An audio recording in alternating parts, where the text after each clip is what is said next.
So this is kind of a random Monday night holiday week video. Speaking of which, I'm not working this week. Cheers. Good old gin martini, a classic. So basically, this kind of starts with this knife. And, I have some other bucks that were, I guess you could say, hand-me-downs from my father, basically, because he passed away. So I kind of took ownership of them. But these were all bucks that I purchased myself and kind of, were my own interests. I will admit, though, one exception to that, which, I guess it's not an exception because it's another hand-me-down from my father passed away, but also it kind of inspired some of these, was actually this. So this is not actually a buck. This is what is it called? Schrade or Schrader? Schrade? Schrade, I think is the brand. Try to get that a little closer. This was actually made in USA. I think the ones today are all made in China. It's called an LB7, and it's clearly a 110 copy, a buck 110 copy. I assume it was more budget. Not sure why my dad didn't buy the buck branded ones, because he always was a knife guy and had expensive knives. I'm not sure why he picked this one over that, and unfortunately with him passed away, I can't ask him. But he had a couple of this exact same knife. I took one, one of my brothers took the other one.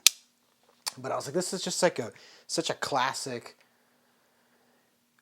just kind of an American pocket knife. And I didn't really realize the significance of this, and more importantly, the Buck 110 that kind of influenced, copies like this.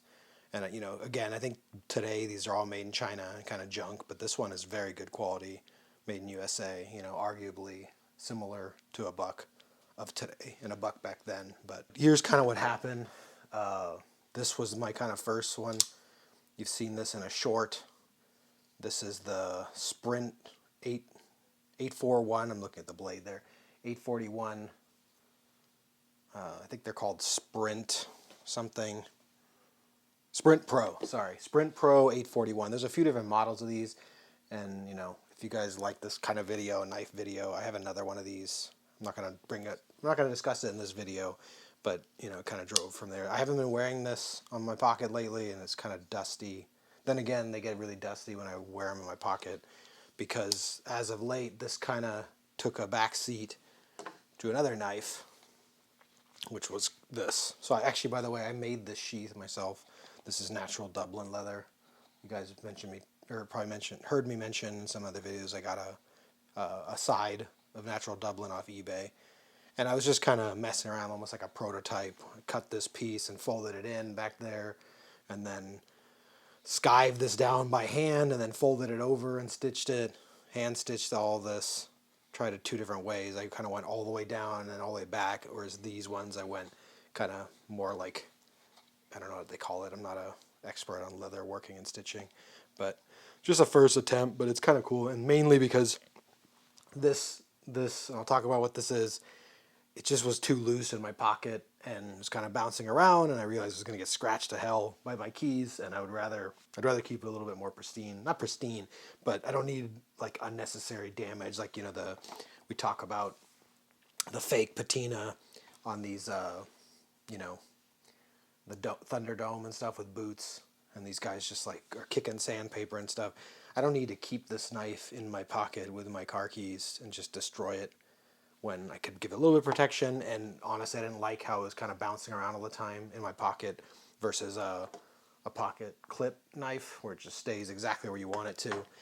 And I realized, and honestly, this was sort of a happy mistake, this kind of my, so-called prototype, it was really just because of the piece of leather was just shaped this way, but then I kind of improvised it. I ended up kind of with this weird point, but what's really interesting is I put this in my front right pocket of my pants. You can imagine it's down this way, if this is my front, and here's my right pants pocket. This is down in the kind of where the right pocket goes down. It follows that curve, and then all the weight is on the back. It ends up actually just staying kind of almost perfectly put on the inner side of my pocket, kind of, next to your crotch. And it works well. It's like it just stays there, and this has a couple little scratches so far from the keys, but it actually has been doing real well. So it's not very pretty, but it's nice leather, but it's the shape and kind of design is kind of boring. So I'm gonna figure out something better. But this is what I've been carrying it recently, and this was, I think it was a website. It's still available right now from Buck, but a website exclusive or something. So maybe you can't get it in a knife store. But this is the 112. So the Buck 112, which is smaller than the 110. You can see quite a bit smaller. This obviously isn't a 110, but it's the same size. Something that's very cool about it is the shape it has. So I like this, actually I think is better for my hand. Both the size and then this lip really catches, and it's much more pocketable. It's smaller.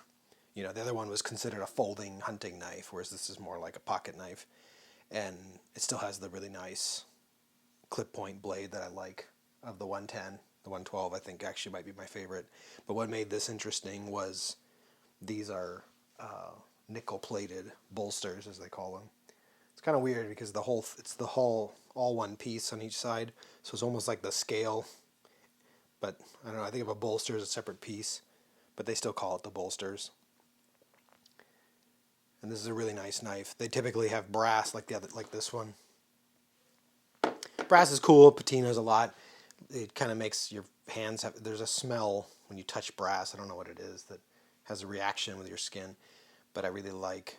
I really like this. The ebony wood is kind of nice. I marked it. I forget what I did, but it's kind of a little line there.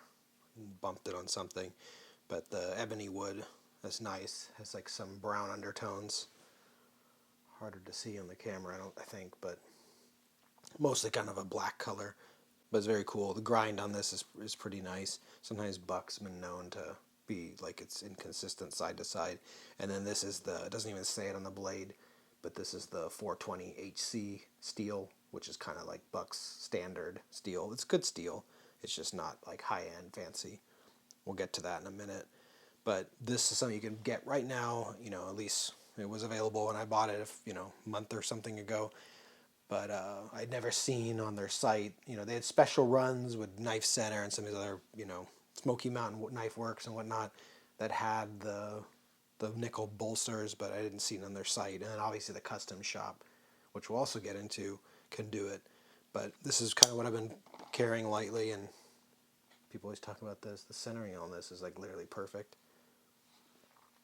So that's kind of been my carry lately. What kind of actually set off these 110, 112 purchases was this. This is actually the bag that the Sprint 841 came in.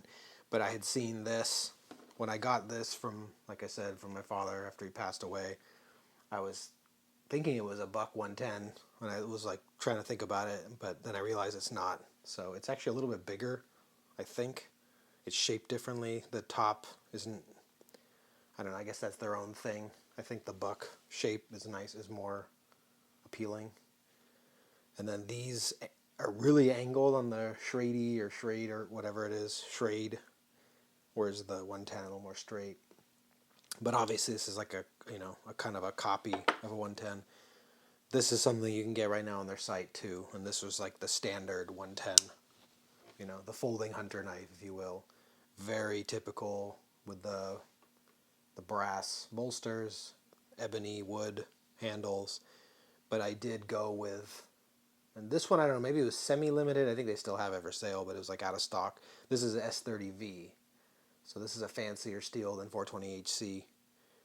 Arguably, it's going to be harder to sharpen because it's a little bit harder, but it will hold the edge better. It's good, very good steel, and I'm not some expert, but from what I've read, definitely a more premium steel than 420HC. This is a very large knife for just kind of EDC pocket use, and as an example, they pull this guy back out, and you could see, obviously they're siblings. The 110 is like, beyond the larger brother. It's like the father versus the son. Like this is a big, big knife, much longer blade. That's probably almost maybe not quite an inch, 3/4 inch longer blade, but then with the handles being almost an inch longer, probably an inch longer, you end up with almost a 2-inch longer knife. It just makes it a little bit more unwieldy. And as I mentioned before, it's totally nice in the hand. It fits great, but there's nothing to stop your finger from moving up. So it doesn't feel quite as great. I actually am curious how the 110 with finger grooves feels, but I don't know, you don't quite feel like you have the super secure grip on this. I don't know. This could be nitpicking. The 112 would be what I buy in the future. It feels perfect for my hand. And maybe it's for, the 110's better for dudes with a really big hand. I'm kind of in between a medium and a large glove size. So if you're like a dude with like a, extra large hands, OJ or something, and you need the much bigger handle for better purchase, then you might like the 110 more. Sorry, the camera really can't handle this. This is better for my hand. And it's better for the pocket. It fits in there very nicely. So this is what kind of set me off. This is actually was one of the newer purchases. In between, so sorry, get ahead of myself. The standard ones come with these. You can actually see it says genuine ebony hardwood handle. This was the Folding Hunter. So this is going to be the 110. So this would have been the box, or is the box, I should say, that the 110 came in. What's in the 112 is the same. It's just some buck paperwork. But they give you this. It's kind of funny, this sheath. Here, you actually see it here. It says made in Mexico. So this is not made in USA. It's nice enough. It actually reminds me, growing up in the 90s, chain wallets were really a thing. And you'd go to like, Pacific Sunwear if you were kind of a suburban kid.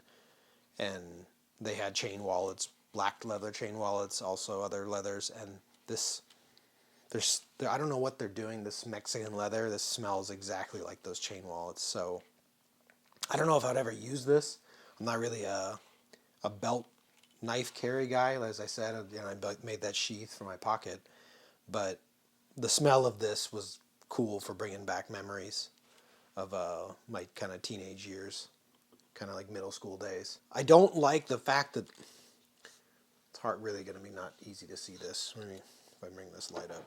If you look in there, maybe you can kind of see that little shininess in there. So they don't bother to cover the inside of this button with some type of leather. I was talking to some dude who makes custom sheaths on YouTube. Comment on one of his videos because he talks about how he puts a piece of leather in there on his sheaths, because it's kind of stupid when you get this nice knife that obviously you're going to use it, but it's like silly wear that I was talking about before. When you slide this knife in and out of here, you're going to potentially scrape up the bolster and maybe even the ebony scales. So I don't know. Like, I guess if you're just really using it as a kind of like a tool knife, then you don't give a crap. Like I think of like a Leatherman Wave. I have a really old beaten up one, and I don't even know if the sheath covers the button. It probably doesn't, but you'd never care because the whole thing's stainless steel, and it's just going to get scratched. But I think these are kind of a little bit more delicate looking. So anyway, this is kind of the standard sheath. Nothing special, but it's fine. It says 110 on the back. As you can imagine, the 112 version is identical, the same design, just smaller. It's going to fit the smaller knife. But where this went, so, again, 110, standard one. I bought this 112 at the same time as this knife we'll get to last. Something else I should have talked about is these knives. Some of them come in these cooler boxes. So the Sprint Pro comes in both. This is one of the sprints that I'm not going to talk about in this video. This is the one that's on the table, and it's kind of a fancier box, with the cardboard and whatnot. And then they give you this little sleeve. So that's kind of the newer modern stuff. This is kind of more of the old school, kind of not vintage buck, but kind of classic buck. But this is a different box. Looks more similar to the Sprint boxes. Let me get a couple knives out of the way here and show you what this is. So this is the special knife. This is from, let me get it out here. This is from the custom knife shop. similar box to the more modern, Sprint ones. And I assume all their kind of modern pocket knives come with these nicer boxes, but this has a couple other things going on. And I think it would have been the smaller box if I hadn't paid for this.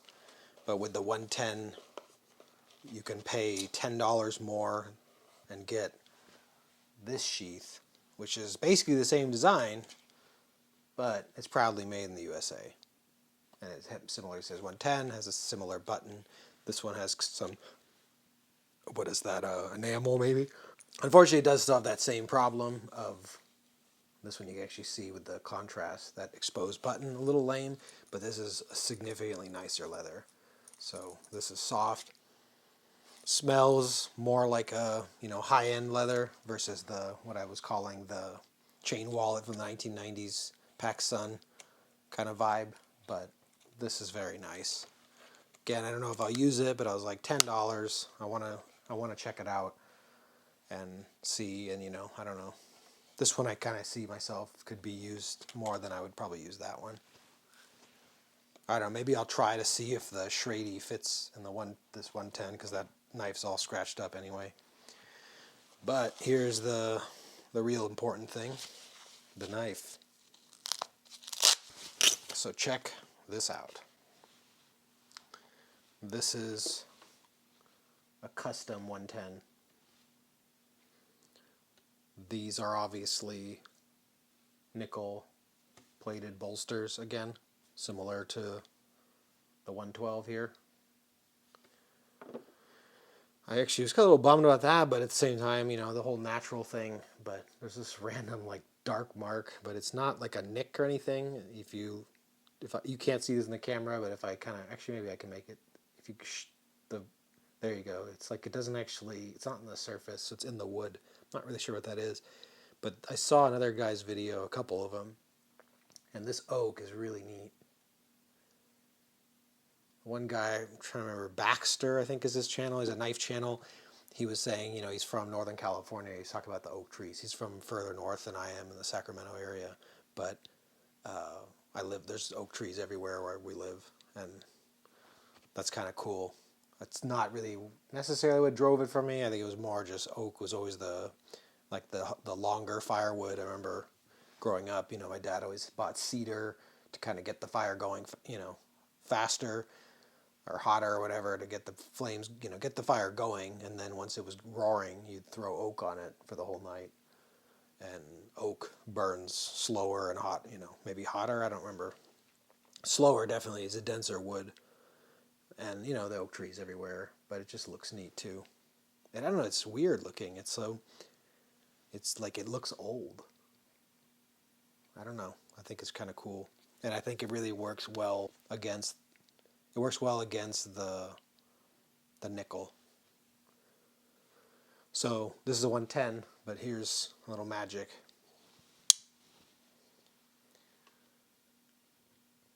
If I flip this guy over, check that out. That is MagnaCut. You can also see Custom Knife Shop. So they did some special runs that I've seen, or maybe they still have some of them, anniversary things with the MagnaCut. There was some special MagnaCut knives with the dude, I forget the guy's name, who was kind of involved in this whole coming up with this metallurgy formula or whatever. But it's really cool. You can just make your own on the Custom Knife Shop. The Custom Knife Shop is super cool. I'm definitely going to be buying another knife from it. And I guess I kind of wish I had bought... They didn't have this 112 at the time I bought this. At the time I bought this one. They had the 112. I think I misspoke. They had it. I didn't know what I thought of the 112 versus the 110 when I bought this. And then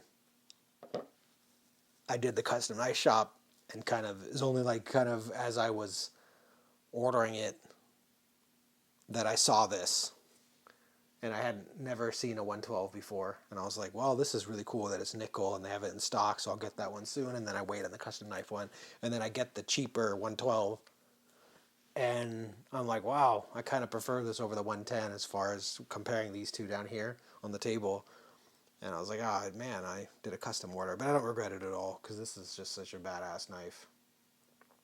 I think it just means I need to do a custom knife shop 112 next.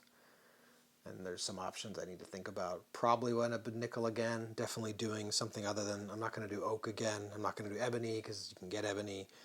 The finger groove thing, I keep kind of going back and forth about, but I'm not sure if I'm going to do that. And then the blade, I don't know if I would do another MagnaCut. I might, just to kind of feel it out, but I think I might not, because I've read some, I guess if it's really hard to sharpen, that might be a reason not to do it. I guess I have to see how well it holds its edge, but I don't know if I'd use this one enough to really test the edge out. It just was super neat, you know. Kind of a splurge, kind of a desk knife, if that makes any sense. Not something you're gonna use all the time, beat it up and carry it around. But I could do an S30V or even maybe just another 420HC, but because they have a polished, like a mirror polished option, and I think that sounds pretty dope. These are all, if you can tell, satin brushed kind of vibe, which looks cool. But I think a mirror polished could look really neat with the nickel bolsters that are kind of, I think they're supposed to be mirror, but they almost look kind of satin, especially this one. Has like an angled sanding, or polishing, I should say. So yeah, that was a lot of talk about buck knives, but I think they're super cool. I think they're kind of classic Americana. I love the story. Not going to bother talking about it, but if you go look it up, they actually used to be in San Diego. I think that was after World War II that the guy kind of settled there. Eventually they moved to Post Falls, Idaho. It's much more, it's a better climate for a company. The state that I live in is kind of insane. But they're out there now, and they're still making awesome knives. So you should check them out, and definitely check out the custom knife shop, because you can make some really neat stuff. And this is just the 110, the 112. They have other stuff you can do in the custom knife shop, fixed blades and some other stuff, some other classics. Anyway, that's it for today. Cheers.